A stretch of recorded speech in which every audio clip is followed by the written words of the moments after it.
may, because I think it's really important. I've had someone say that to me very recently, actually. The religious freedom. The religious freedom. Yeah. So this is something that I know we're all very interested in the European Convention on Human Rights, and whether we should be in it or not. But what I would say about generally convention rights, which are the foundations of our Domestic Human Rights Act and our human rights legal apparatus, is that there are very few human rights that are recognised in domestic law that are not qualified.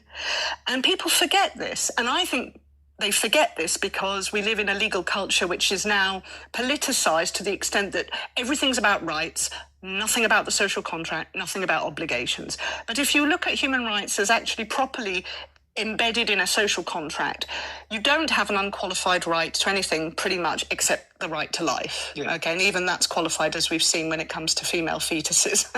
But moving on from that issue, when it comes to religious freedom, Article 9 of the European Convention makes quite clear, as it does in other articles, that you have the right to religious freedom, but not if it means breaking the law of the land, and if it's going to undermine the very democratic nature of the society. So it's a very simple response. If someone says, well, what about religious freedom? It's like, well, what are we talking about when we speak about Sharia law?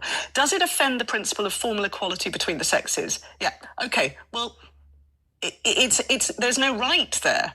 There's no right to introduce de facto or de jure a system of formal legal inequality between the sexes.